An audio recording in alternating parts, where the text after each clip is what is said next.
श्रीमद् भागवतम अध्याय संख्या दशम स्कंद की अध्याय संख्या 22वां अध्याय 22वां अध्याय चल रहा है। गोपी द्वारा कात्यायनी व्रत जो किया गया था, तो अब तक हमने ये श्रवण किया था। बीच में तिथि आ गई थी, तिथि पालन में हमने हरि नाम की महिमा को श्रवण किया। क्यों हम जो है हरि नाम करना चाहिए। सबसे बड़ा दान जगत में हरि नाम का दान है, कथा का दान है भगवान की, और इसके द्वारा ही हमें जो है सबको प्रयास करना चाहिए कि सब जीवों को भगवान के भजन में लगाएं। इससे बड़ा कोई दान हो नहीं सकता जगत में। तो इसीलिए उसके संबंध में हमने कई कथाएं श्रवण की, और लास्ट में हमने जो सुना था कल वो ये था निर्णय कि बहुत सारी महिमा जानने पर भी, सुनने पर भी हर व्यक्ति की वैसे वाली रुचि नहीं हो सकती नाम में। अपने अपने अधिकार के अनुसार ही रुचि होगी, अपने अपने अधिकार के अनुसार ही लोभ जगेगा माला करने को, भजन करने को। तो फिर आया था कि ये लोभ कैसे बढ़े, कैसे रुचि बढ़े, कैसे हमारा अधिकार बढ़ेगा, वो होगा साधु संग से और सुकृतियों से। पहले हमें बुद्धिपूर्वक सुकृतियां अर्जित करने पड़ेंगी। सुकृत का अर्थ होता है पुण्य कर्म। पुण्य कर्म कौन से होते हैं? गरीबों को खाना खिलाना भी पुण्य कर्म है, अस्पताल खुलवाना भी पुण्य कर्म है, प्याऊ लगवाना भी पुण्य कर्म है, गरीब लड़कियों की शादी कराना भी पुण्य कर्म है, और लंगर लगाना भी पुण्य कर्म है। तो ये सारे कर्म में आ जाते हैं।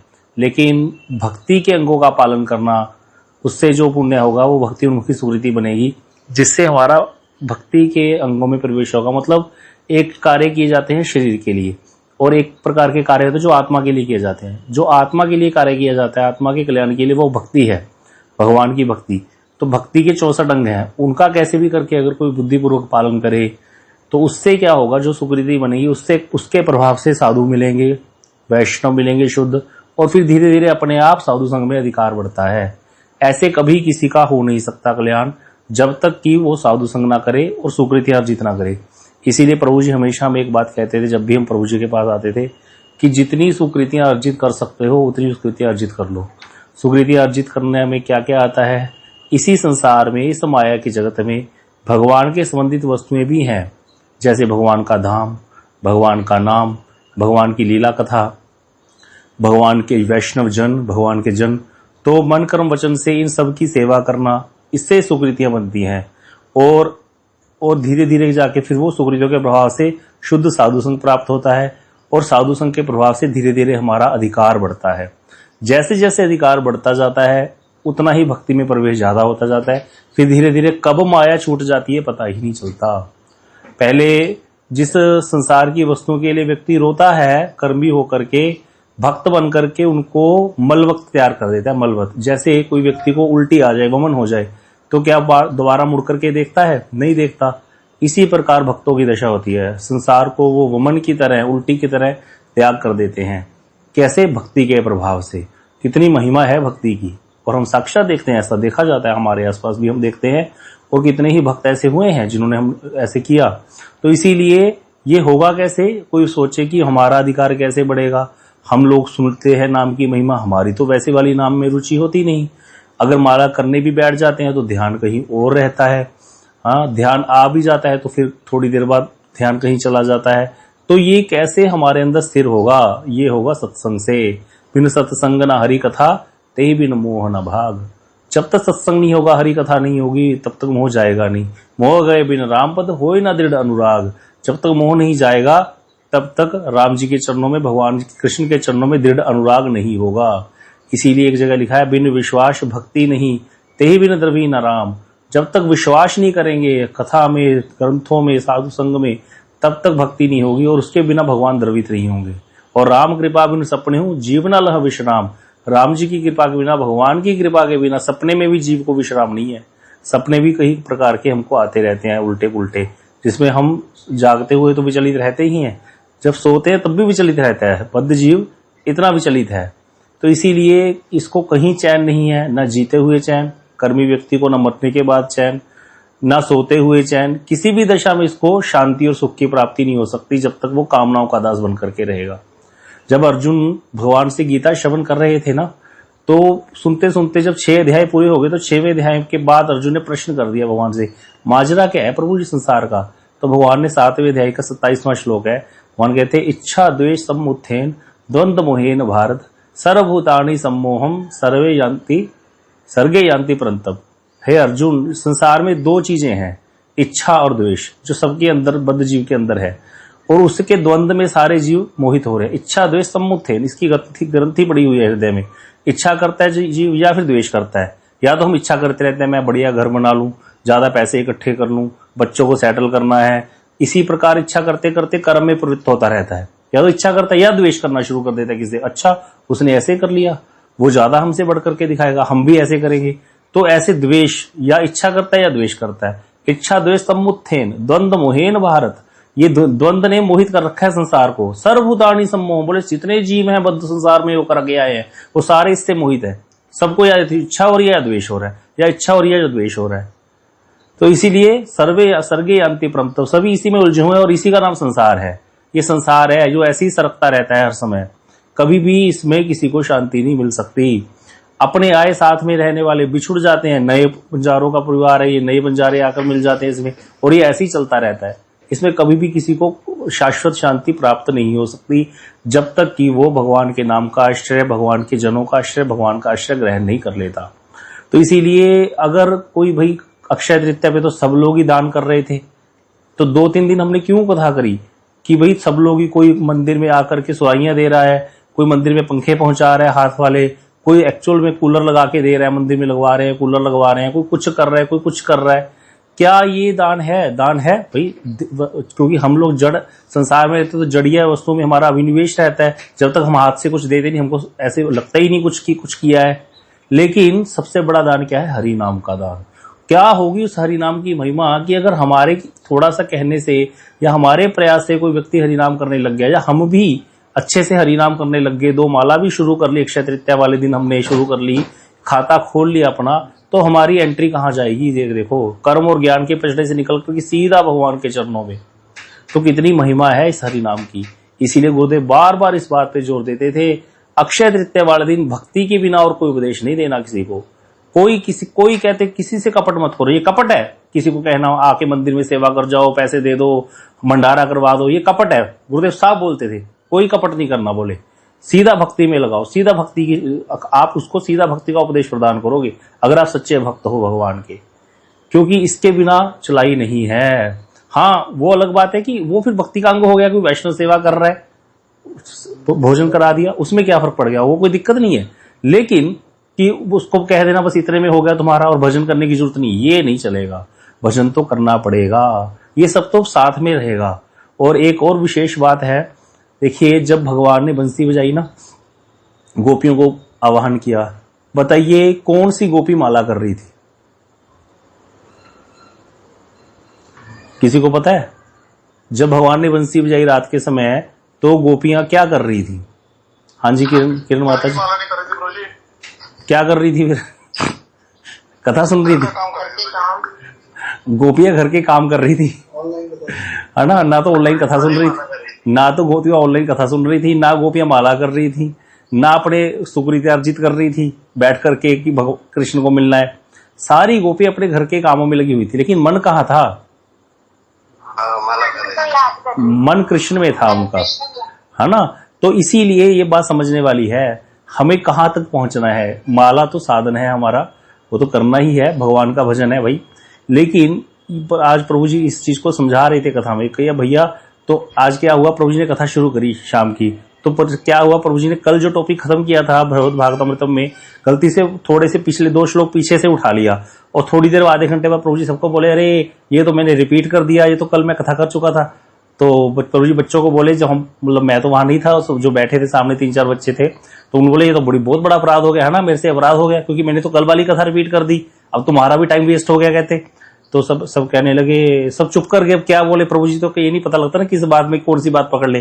तो फिर कहने लगे प्रभु जी, कहते देखो तुम लोगों को कथा याद हो जाएगी, वो भी बड़ा भयंकर है काम, क्योंकि तुम लोगों को कथा याद हो गई तो फिर तुम लोगों को सुनाओगे और फिर तुम भागोगे यहाँ से प्रचार करने, और अगर तुमको पैसे मिलेंगे वो मैंने तुमसे लेके रख लेने हैं, इसीलिए कहते हैं ये भी तुम्हारा नुकसान हो गया, तो कथा याद नहीं होनी चाहिए तुमको। तो सब कहते हैं हाँ हमें नहीं कथा याद करनी, हमें तो बस आप ऐसी बस सुनाते रखो, और हमें याद ही नहीं करना, हमें कथा याद करके क्या करना है, हमको तो माला करनी है। प्रभु जी कहते मूर्खो, ये कथा जरूरी है याद करना। तो सब फिर चुप कर गए, ये प्रभु जी ने फिर फंसा लिया हमें। प्रभु कहते कथा याद होनी बड़ी जरूरी है। बोले क्यों? बोले जब हरि नाम करोगे तो ये कथाएं अपने, देखो जब हरि नाम करते हैं मन कहाँ चला जाता है? कॉलेज में चला जाता है, वहां ऐसे करते थे, मन चला जाता है माता जी के पास की ऐसे करते थे वैसे, मतलब पुरानी यादें जो हमारी रील है जो बनी हुई है हमारे दिमाग में स्टोर है। अभी जो हमने कर्म किए हैं संसार में रह करके जब कर्मी थे तो वो सारी रील ही तो चलती है। प्रभु जी कहते जब कथा सुनते हैं तो कथा का संस्कार बनता है। अब धीरे धीरे हमें इतना पुष्ट करना है कथा को, इतना कथा सुननी है, इतना कथा को पुष्ट करना है। हम ये क्यों मत्था पच्ची कर रहे हैं? देखो हम श्रीमद् भागवतम में अगर आप पढ़ने बैठो, भी 22वें अध्याय में आए दशम स्कंद के, अगर देखा जाए तो ये कुछ भी नहीं है, 10-10 पेज है, कुछ नहीं है। 2-3 दिन में खत्म हो सकता है दशम स्कंद, 2-3 दिन ही तो 10-15 दिन में खत्म हो जाएगा, बैठ जाओ एक आधा घंटा लेकर के।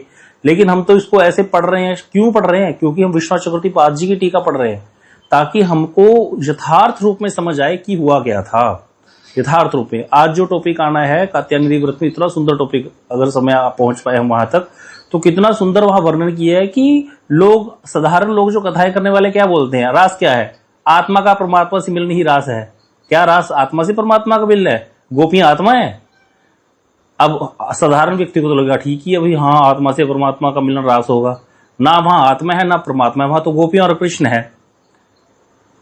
तो इसीलिए ये समझना पड़ेगा। तो इसीलिए प्रभु जी ने कहा था हम लोग कथा इसलिए श्रवण कर रहे हैं क्योंकि हमको बहुत सुकृतियों के प्रभाव से, हमारी जो कुछ पुराने जन्म में अच्छे कर्म किए होंगे हमने भक्ति रिलेटेड, हमें विशेष साधु संग मिला जिसमें हमें ये टीकाएं सुनने को मिल रही हैं जो यथार्थ जिन्होंने दर्शन किया और उसका वर्णन हमें वो कर रहे हैं। अब सुखदेव गोस्वामी जिस भाव से कथा सुना रहे हैं, हमको कहां पता चलता भागवत एक कर्म भंग है? ये तो हमारे आचार्यों ने बताया था। हाँ भाई ये बात तो सही है। अभी तक तो देखा जाए, अभी तक तो गिरिराज लीला हो चुकी है, अभी तक गिरिराज लीला वर्णन ही नहीं करी सुखदेव गोस्वामी ने। कथा प्रसंग जिस हिसाब से चल रहा है हमारा, लेकिन गिरिराज लीला तो हो चुकी है, कात्यायनी व्रत तो बाद में किया। गिरिराज जी के जो गोपियां आकर्षित हो चुकी हैं कृष्ण पर पूरी तरह से, इसीलिए तो कात्यायनी व्रत किया है गोप कुमारियों ने। तो इसीलिए जब हम यथार्थ रूप में उसमें प्रवेश करते तब जाकर के हमारा संस्कार बनेगा। माला करते समय हमारा ध्यान अपने आप जाएगा कथाओं में, उस समय हमारा भजन हो गया। भजन माला करना भजन नहीं है, हर समय कृष्ण की स्मृति रहना ही भजन है। कीर्तन प्रभावे स्मरण हईवे से काले निर्जन भजन संभव। कहते निर्जन भजन की डेफिनेशन क्या है? कीर्तन के प्रभाव से स्मरण होगा। कीर्तन के प्रभाव से, हरि नाम सुनो, कथा सुनो, ये कीर्तन हो रहा है, इसके प्रभाव से अपने आप स्मरण होगा। उस समय फिर निर्जन भजन संभव होगा। नहीं, निर्जन भजन क्या है? निर्जन में जाके बैठोगे, काम सताएगा, कभी क्रोध सताएगा, कभी लोभ आ जाएगा मन में, ये विकार तो बड़े बड़े अंदर। इसीलिए भजन तो एक संग में ही होगा। लेकिन संग में भजन कैसे होगा? कथा, भगवान के प्रभाव को जानना, भगवान की कथा को सुनना, एक दूसरे को भगवान के प्रभाव को जनाना, और ऐसे करते करते उनका स्मरण करना, उनका कीर्तन करना, उनका नाम जप करना मिल करके, और फिर धीरे धीरे इसके प्रभाव से अपने आप स्मरण होगा। यही भजन है। तो ये कोई छोटी मोटी वस्तु नहीं है कि हम लोग जो यहाँ बैठ करके कथा सुन रहे हैं, इसको लाइटली नहीं लेना चाहिए। इसीलिए सबसे बहुत बार हम प्रार्थना करते हैं जो भी विषय पढ़ाया जाए उसको जरूर घर में जाकर देखो, जरूर। धीरे धीरे करके संस्कार पुष्ट होंगे। कई लोग इसकी शिकायत करते हैं, प्रभु जी क्या करें, याद ही नहीं रहता हमको तो कुछ। जब सुनते हैं तो सब समझ में आ रहा होता है, बाद में आप पूछोगे तो हमें तो एबीसी भी नहीं पता, हमें कुछ पता नहीं चलता, पता नहीं क्या दिमाग है, ऐसे कहते हैं। भाई हमारा सबका ऐसा ही है, क्योंकि कलयुग है ये। मंदा संबंध मत्यो मंद गति मंद भाग्य ही उपद्रुता। भाग्य मंद है, मति मंद है, सब कुछ मंद है, लेकिन होने पर भी बार बार कोई चीज को रिपीट करते हैं ना, पुनरावृत्ति करते हैं, तो वो घर कर जाती है। तो इसीलिए अगर हम कहेंगे कि चलो अभी तो हम बहुत बिजी हैं, समय मिलेगा तो करेंगे, रिटायरमेंट के बाद करेंगे, समय कभी नहीं मिलेगा हमको, ये फालतू बात है। समय तो चुराना पड़ेगा। जैसे अभी आप लोग आधा घंटा चुरा लेते हो, आधा घंटा चुरा करके थोड़ी भगवान की चर्चा हो जाती है, और नहीं तो बैठ करके टीवी देख रहे होते या मोबाइल देख रहे होते, या फिर सो जाते बस गप्पे गुप्पे मारते हुए। ऐसी तो होता है संसार में। तो ये तो समय तो चुराना पड़ेगा। ये तो वैष्णव की कृपा है हम पर। हमारे श्यामानंद प्रभु पूज्यपाद गौर सुंदर प्रभु जी महाराज जी के आदेश से कब से कथाएं कर रहे हैं ऑनलाइन। मैं को वो बोलते थे, मैं कहता था ना भाई, मेरे को तो जब तक सामने कोई बैठा ना मैं कथा ही नहीं कर सकता। लेकिन धीरे धीरे इसका भी संस्कार बन गया कि हाँ ठीक ऐसे हो सकता है। धीरे धीरे आज कई लोगों ने नोट्स बना करके भेजे, पठानकोट से मोनिका दीदी ने नोट्स भेजे, इतने सुंदर नोट्स। अच्छा लगा कि कितनी मेहनत कर रहे हैं। तो बड़ा ही ऐसे लगता है कि अब आपको तो लगता होगा, हमारे को तो यही हमारा फल लगता है बस। हमारा तो जो है ब्लड बढ़ जाता है, खून बढ़ जाता है। प्रभु जी हम जब कहीं थोड़ी सी कथा प्रभु जी से सुन करके वैसे सुना देते, प्रभु जी कहते थे आज मेरा खून बढ़ा दिया तुम लोगों ने, सीधा बोलते थे ये बात। तो वैष्णव जो है उनको तो यही चाहिए बस कि हम भजन करें और भजन कराएं दूसरे से, यही उनका सब कुछ है, फल है, दक्षिणा है, सब कुछ यही है बस। तो अब हमें क्या करना है, कथाएं इसीलिए सुननी है, कोई टाइम पास नहीं कर रहे हम यहाँ पर कथा सुन करके। कथा से हमारा संस्कार बनेगा, ये संस्कार हमारे को फिर क्या करेगा, जब हम भजन करेंगे, माला कर रहे हैं, तो अपने आप कृष्ण स्मृति आएगी, अपने आप सोच के नहीं, अपने आप आएगी। उस समय जो भजन होगा, उस समय जो नाम निकलेगा मुख से, वो नामाभास हो जाएगा। धीरे धीरे यही नामाभास शुद्ध नाम हो जाएगा अपने आप कृपा से। तो ये एक तरीका है लगने का, नहीं तो हम कभी भी लग नहीं पाएंगे ऐसे। इसीलिए वैष्णव जन हमको जो है युक्ति से मुक्ति प्रदान करते हैं, ऐसे तो हमारा कभी हो ही नहीं सकता कि हम आगे बढ़ जाएं। तो इसीलिए सबसे यही प्रार्थना है भैया, जिनके पास ये ग्रंथ नहीं है ग्रंथ लीजिए, या सॉफ्ट कॉपी चाहिए तो हमको मैसेज कर दिया, आपको सॉफ्ट कॉपी भेज देंगे, सॉफ्ट कॉपी भी है इसकी। तो जरूर देखा कीजिए, ऑफिस में बैठे हो, बस में जा रहे हो, दुकान पे बैठे हो, घर पे बैठे हो, गाड़ी चलाते हुए जा रहे हो, कोई ड्राइवर बैठा है आपका, गाड़ी में बैठे जा रहे हो, तो साथ में जरूर खोल करके 4 लाइनें जो पढ़ाई हैं उसको देख लिया करो। उससे वो विषय जो है वो पक्का हो जाता है, फिर आप उसको भूलोगे नहीं। क्योंकि दोबारा दोबारा हम रिपीट तो इतनी बार करेंगे ना, आप सोच भी नहीं सकते। 10 साल बाद भी प्रभु जी वही कथा रिपीट कर रहे हैं। आज प्रभु जी ने सुबह दोबारा कर्म तत्व समझाया है, कर्म क्या है, अकर्म क्या है, विकर्म क्या है। सोचो 10 साल बाद, आप सोचोगे हम तो 3 महीने में 2-3 बार रिपीट कर चुके, 10 साल बाद कर्म तत्व ही चल रहा है गोड़िया मठ में। तो इसीलिए कोई चिंता वाली बात नहीं है कि हमें ये लगे कि भाई, मैं अपने प्रभु जी को बोलता था शुरू में, प्रभु जी मुझे तो ये लगता है कि इस पहले जिंदगी में भाग रहे थे, मुझे कुछ पहले जो पढ़ते थे तो ऐसे लगता था सभी आगे आगे निकल रहे, मैं पीछे रह गया। मैंने कहा फिर मैं जॉब में गया तब भी मुझे लगता था कोई बाहर जा रहे वीजा लगवा के, सारे किसी का पैकेज इतना हो गया, मैं कहता प्रभु जी मैं पीछे रह गया, सभी आगे आगे निकल गए।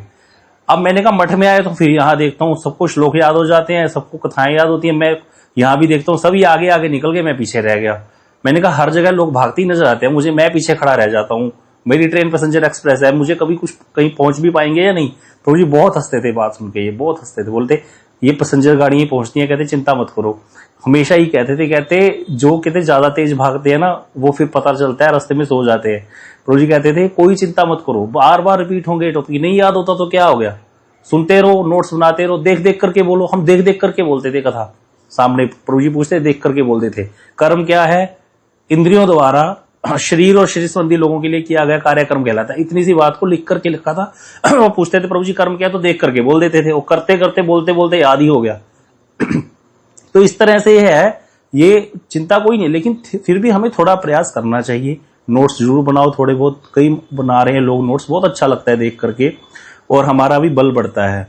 और दूसरी बात क्या है कि आप जरूर ग्रंथ को थोड़ा खोला कीजिए, जिससे आपका बल बढ़ेगा। इसमें आपको लगेगा इतना तो कर लिया, अब ये तो मुट्ठी में है मेरी, मतलब ये बहुत बड़ी बात होती है।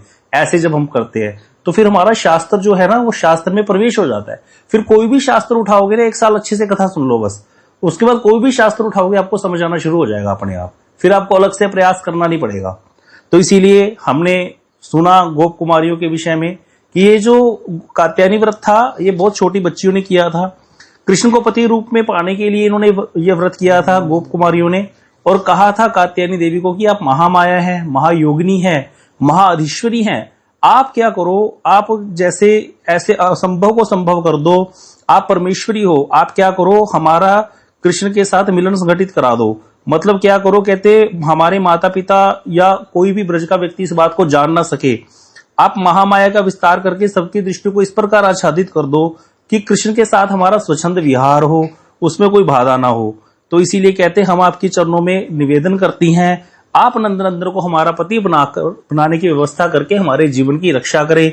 और इस तरह से कहते वो व्याकुल होकर के नंद गोप सुतम देवी बोल दिया उन्होंने। ये बड़ा इंपॉर्टेंट है यहाँ पर, नंद गोप सुतम। कोई भी गोप, देखो यहाँ पर एक कृष्ण को क्या कहती हैं कि कृष्ण हमारे पति बन जाए, तो नंद बाबा क्या लगे इनके,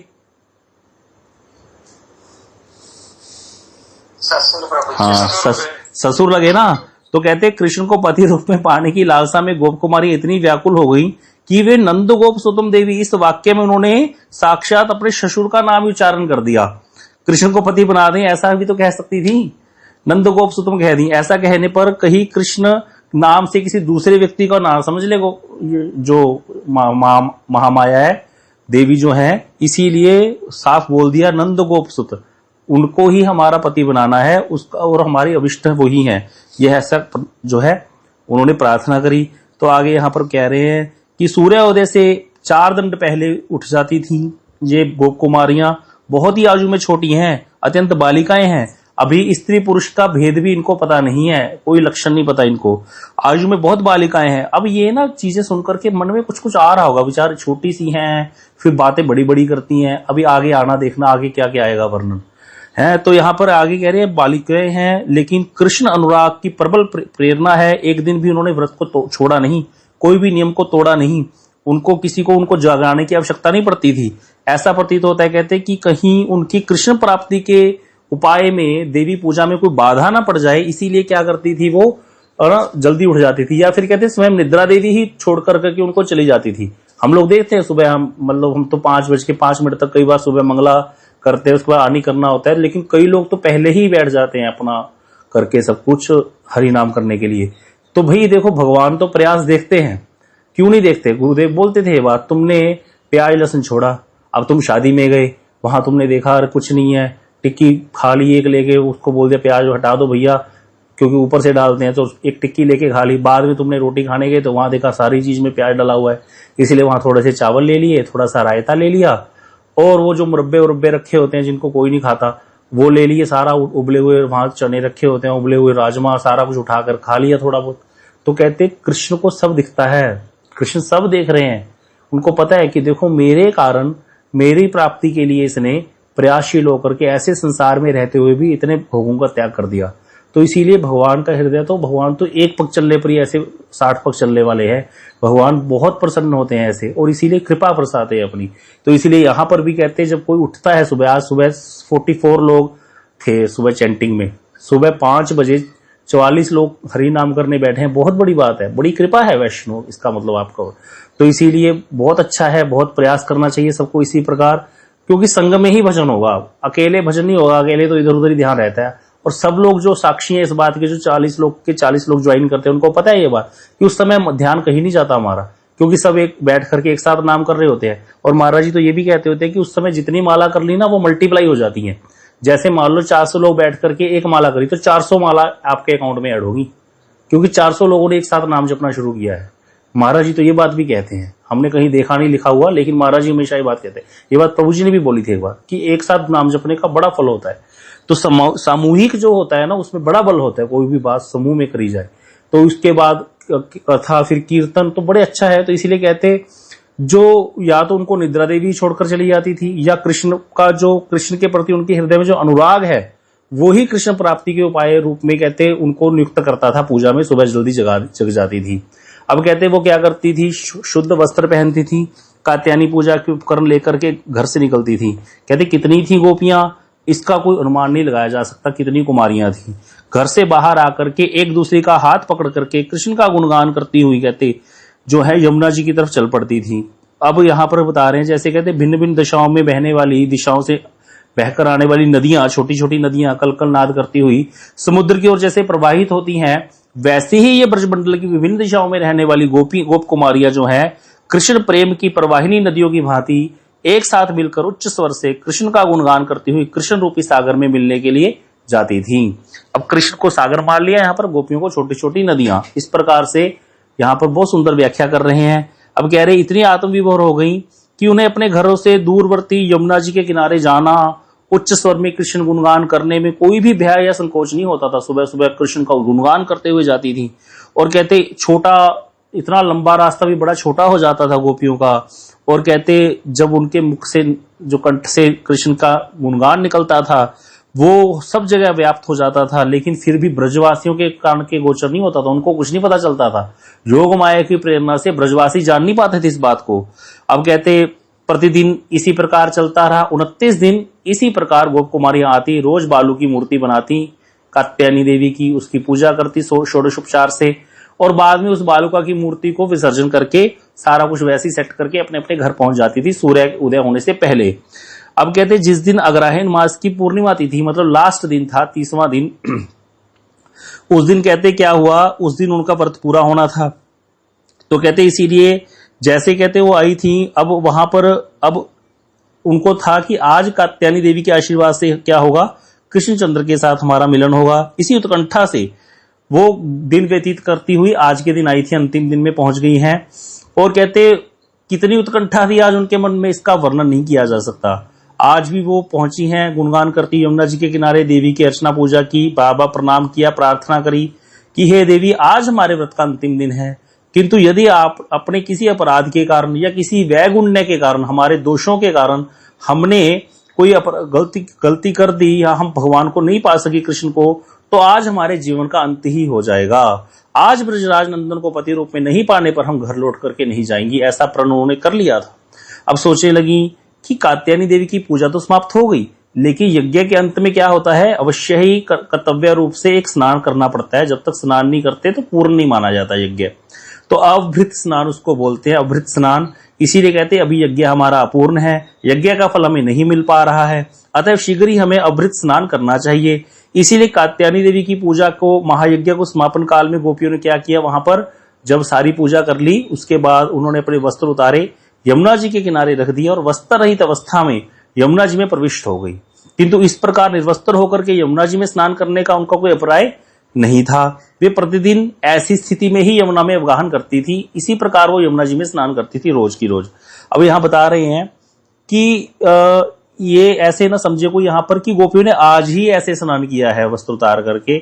यहां पूर्व श्लोकों में भी बताया है, नद्या कदाचित आगत्य तीरे निक्षिप्य पूर्वव्रत वासांसी, की वहां श्लोक में ये लिखा है कि जैसे पहले गोपियां स्नान करती थी यमुना जी में आकर के, आज भी गोप कुमारियां दूसरे दिनों में भी जैसे करती थी, आज भी उसी तरह यमुना जी के किनारे वस्त्र उतारे और नग्न अवस्था में यमुना जी में स्नान करती थी।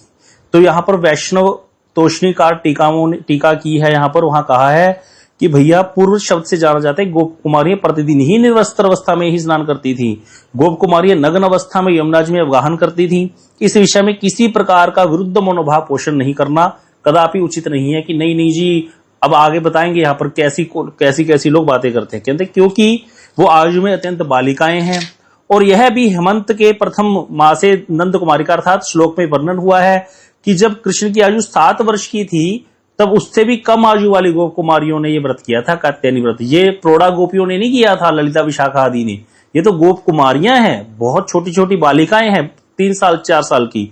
तो इसलिए 3-4 वर्ष की आयु में गोप कुमारियां यदि नग्न अवस्था में स्नान करें तो इसमें किसी प्रकार का अन्याय या अश्लीलता नहीं होती। ये तो आजकल हो गया। प्रभु जी हमेशा कहते हैं ये बात, कहते अगर बच्चे की पैंटी उतार रही है माता और बच्ची हाथ लगा दे तो मतलब काम आ गया बस उसके अंदर। छोटे बच्चों को तो पता ही नहीं होता ये सब चीजें क्या होता है। प्रभु जी कहते आजकल देखा जाता है छोटे छोटे बच्चे कहते हैं शेम। इसका अर्थ क्या है, काम आ गया। काम इतना प्रबल हो गया है कि छोटे छोटे बच्चों को काम के बारे में पता है। गांव में बच्चे नंगे घूमते रहते थे, पता ही नहीं चलता था किसी को। ये बात सही है, जो गांव में रहने वाले होंगे उनको पता होगा ये बात। आज भी आप ब्रज में हम आपको लेके जाएंगे, ऐसे गांव है जहां गोप कुमारियों ने ये व्रत किया था।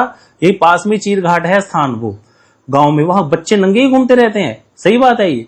तो इसीलिए यहां पर बता रहे हैं जिस देश में गोप कुमारियों ने जन्म ग्रहण किया था और कात्यायनी व्रत किया था, उस देश के बहु स्थानों पर आज भी अल्प आयु वाली बालिकाएं नग्न अवस्था में स्नान करती हैं। अतः उस देश में प्रचलित प्रथा के अनुसार इसमें कोई दोषारोप नहीं किया जा सकता है।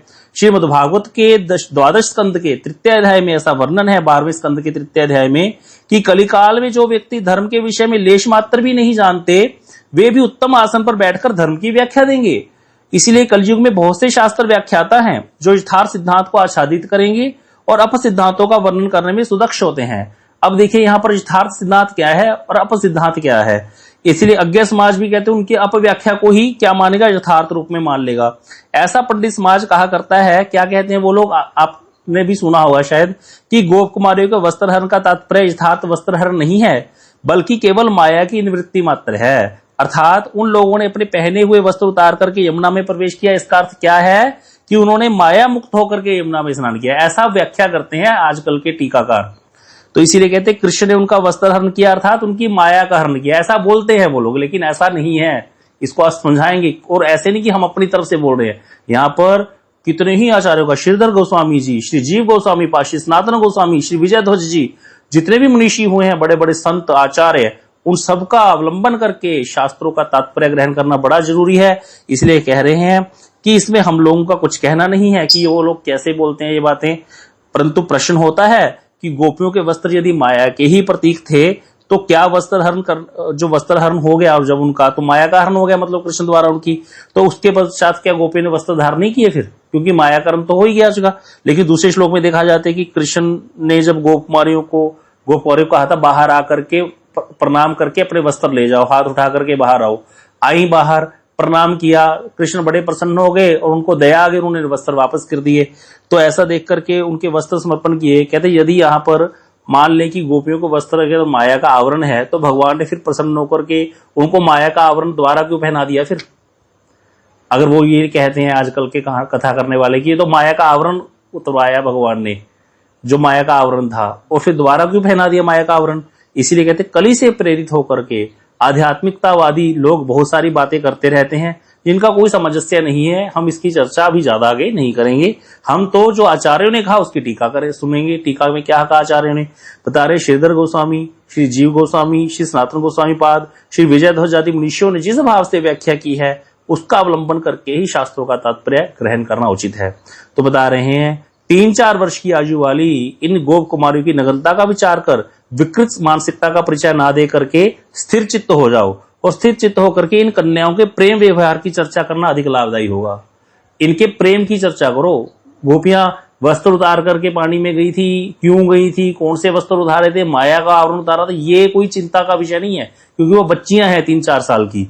इसीलिए कहते इसको ना ध्यान दे करके स्थिर चित्त करो और ये समझो कि उनका प्रेम का व्यवहार कैसा है। देखो कहते बालिका सुलभ व्यवहार है कि वो यमुना जी में नग्न अवस्था में चली गई, बालक ऐसी करते हैं, लेकिन कृष्ण को पति रूप में पाने की जो लालसा है और सुदृढ़ नियमों का जो पालन है वो बड़ा उनका इंटेलिजेंस लग रही है कि वो तो बहुत ही ज्यादा बुद्धि प्रखर है उनकी। अभी हम लोगों को बूढ़े हो गए हैं तब जाके समझ आ रहा है कृष्ण भक्ति करनी चाहिए। हम भारत भूमि में जन्म ग्रहण किया हमने, हमको क्या नहीं पता बचपन से, कहाँ लिखता था, टीवी देखने में मन लगता था, 1 महीना केबल कटवा देते थे घर वाले, जब पेपर होते थे तब भी ऐसे होता था कब पेपर खत्म हो गए कब दोबारा केबल लगेगी, वो केबल वाले के चक्कर काटते रहते होते थे। तो यही यहाँ पर बताया जा रहा है कि इतनी छोटी गोप कुमारियां, यद्यपि उनको जो तो बालकों सुलभ स्वभाव था, व्यवहार था कि पानी में ऐसे ही प्रवेश कर गई वस्त्र उतार करके, ऐसे ही करते बच्चे तो भाई नहाने के लिए देखा छोटे छोटे बच्चे कपड़े उतारे जाकर के छलांग लगा दी। लेकिन कहते कृष्ण को पति रूप में पाने की इच्छा और सुदृढ़ नियमों का पालन, कात्यायनी पूजा, ये तो किसी भी प्रकार से बालकोचित व्यवहार नहीं है। ये तो ऐसे लगता है कि ये तो बूढ़े बूढ़े लोग भी नहीं ऐसे करते। ये तो इन सब कारणों से ऐसा प्रतीत होता है कि सैकड़ों जन्मों की अभिज्ञता को मिला करके इन बालिकाओं की आंतरिक भावना और बाहरी व्यवहार को समझना कठिन है। मतलब हमारी 1000 जन्मों की बुद्धि भी इकट्ठी हो जाए ना तो हम इनके प्रेम को जान नहीं सकते। हम गोप बालिकाओं का क्या व्यवहार है, कैसा उनका प्रेम नहीं जान सकते। इसको समझाएंगे आगे। कह रहे गोप कुमारियों का छोटी आयु में ऐसा कृष्ण प्रेम अनुराग देख करके कोई कहते हैं कि पद्म पुराण में जिन ऋषियों की बातें देखी जाती हैं संभवतः वही गोप कुमारी के रूप में जन्म ग्रहण किए। कौन है ये ऋषि? दंडकारण्य के ऋषि हैं। राम अवतार हुआ था, दंडकारण्य में ऋषि लोग रहते थे, कब से गोपाल मंत्र से भगवान की उपासना कर रहे थे। जैसे ही राम जी को देखा मोहित हो गए तो उन्होंने कहा प्रभु आप हमको ग्रहण करो। तो बाद में जब भगवान ने कहा भाई मैं तो इस बार एक पत्नी व्रत हूं, मैं तो तुमको ग्रहण नहीं कर सकता, तुम आना द्वापर में, तुम्हारी इच्छा को पूर्ण करूंगा। उन ऋषियों ने ही स्त्री देह में गोकुल में जन्म ग्रहण किया है और अपने मन के अनुरूप मनोहर श्रीहरि को पा करके अपने चित्त की संचित अभिलाषा को पूर्ण किया। इन सभी दंडकारण्यवासी ऋषियों ने गोप कुमारी के रूप में ब्रज में जन्म ग्रहण किया और ये उनके पूर्व जन्म की साधना ही थी कि आज वो ब्रज में आकर के परिपूर्ण हुई है। इसीलिए कहते इन गोप कुमारी को आज का मत देखो कि आज 4 साल में ही ऐसा दिमाग है इनका। ये 4 साल का दिमाग नहीं है। भगवान राम का अवतार कब हुआ है? 24वें चतुर्युग के त्रेता में, और अभी 28वां चतुर्युग चल रहा है। 28वां चतुर्युग चल रहा है अभी। कितने एक कलयुग की आयु है 4,32,000 वर्ष और उससे दुगनी है द्वापर की ना, त्रेता की, द्वापर की उसके दुगनी है, फिर त्रेता की उससे दुगनी, फिर सत्ययुग की। इन चारों को मिलाकर के बनता है एक चतुर्युग। और 24वें चतुर्युग के त्रेता में राम जी आए थे। उसके बाद 25वां चतुर्युग पूरा ऐसे ही निकल गया, 26वां चतुर्युग पूरा चौकड़ी ऐसी निकल गई। फिर 27वें चतुर्युग में अभी उसके 27वें चतुर्युग के द्वापर के अंत में कृष्ण आए हैं। उस समय इन ऋषियों ने जन्म ग्रहण किया। मतलब कि गोप कुमारी बन के कितनी साधना है इनकी। और जब राम जी मिले थे उससे भी पहले ये साधना कर रहे थे ऋषि लोग। तो कितने बूढ़े हैं ये गोप कुमारियां हैं, ये कोई बच्ची हैं। ये इनकी माइंड जो है, इनकी जो बुद्धि है वो प्रखर है। इसीलिए कहते शरीर से नवीना होने पर भी भाव में नवीना नहीं है। इनका भाव बड़ा प्रबल है कृष्ण के प्रति। हम लोग भी जो कथा सुन रहे हैं, जो बैठ करके नाम कर रहे हैं, थोड़ा बहुत तो कुछ पिछले जन्म में किया ही होगा। सारे क्यों नहीं सुन रहे बैठ करके हरि कथा? सारे क्यों नाम नहीं कर रहे हमारे साथ वाले? कहीं ना कहीं कोई ना कोई पिछला जन्म का संबंध होता है, उसी से वो धीरे धीरे बढ़ता है। क्योंकि भगवान ने गीता में बोला, नेहा भी कर्म नाशोस्ति प्रत्यवायो न विद्यते। भक्ति के क्रम में नाश नहीं है, दोबारा आकर के वैसा ही चांस मिलेगा। तो इसीलिए यहां पर कह रहे हैं कि भैया ये सब दंड करने के ऋषि थे। उस समय पति रूप में कृष्ण प्राप्ति के लिए उत्कंठित होकर के कात्यायनी व्रत के अनुष्ठान में प्रवृत्त हुए थे, और इन्हें तीव्र दंडकारण्य की तीव्र साधना से माया मुक्ति और अष्टपाश मुक्ति आदि कुछ भी सब कुछ प्राप्त हो गया था इनको। मतलब इनके संसार के बंधन कट गए थे, सारा कुछ खत्म हो चुका था। लेकिन कहते जो कृष्ण को पति रूप में पाना ये सुलभ नहीं है। इसीलिए कहते एक बात समझ लीजिए कि 1 महीने की साधना से कोई कृष्ण को नहीं प्राप्त कर सकता। तो यहां पर साफ बात बोल दी गई है कि 1 महीने की साधना से तो कोई संसारिक काम भी पूर्ण नहीं होता। इसीलिए गुरुदेव कहते थे भैया भजन करो। कई लोग यहाँ कात्यायनी व्रत करना शुरू कर देते हैं कि हम भी 1 महीने में कर लेंगे। तो इसीलिए ध्यान देने की बात है, भजन करना पड़ेगा और भजन से धीरे धीरे फिर आगे हम बढ़ेंगे। समय हो गया है, कल हम इसको आगे सुनेंगे, श्रवण करेंगे। बड़ी सुंदर कथा चल पड़ी आगे। तो ये इतना अच्छा टॉपिक है, देखो इसको कितना लोग कटाक्ष करते हैं, कैसी कैसी बातें। जब ग्रंथ में हम पढ़ते हैं आचार्यों की टीका, तब हमें भाव समझ में आता है कि ये कैसी है ये लीला। ऐसी थोड़ी पता चलता है, नहीं तो हम भी चुप कर जाते हैं, हमारे सामने को बोलते बताओ वस्त्र हरण कर लिए भगवान कैसे काम करते हैं। अब देखो यहाँ पर क्या निकल के आ रहा है, ये कोई साधारण है गोप कुमारियां। तो इसीलिए इसको जब आचार्यों की टीका के साथ सुनते हैं तब समझ में आती है बातें। और बड़ा सौभाग्य हमको ये ऐसा मिल रहा है अवसर कि हम इसको पढ़ पा रहे हैं, ऐसे एक एक लाइन ऐसे आचार्यों की टीका, हमारे गुरुदेव जो दशम स्कंद की टीका हमको देके गए ग्रंथ, बहुत बड़ी बात है। गौर प्रेमानंदे हरि हरि बोल। वांछा कल्पतरुभ्यश्च कृपा सिंधुभ्यश्च पतितानां पावनेभ्यो वैष्णवेभ्यो नमो नमः।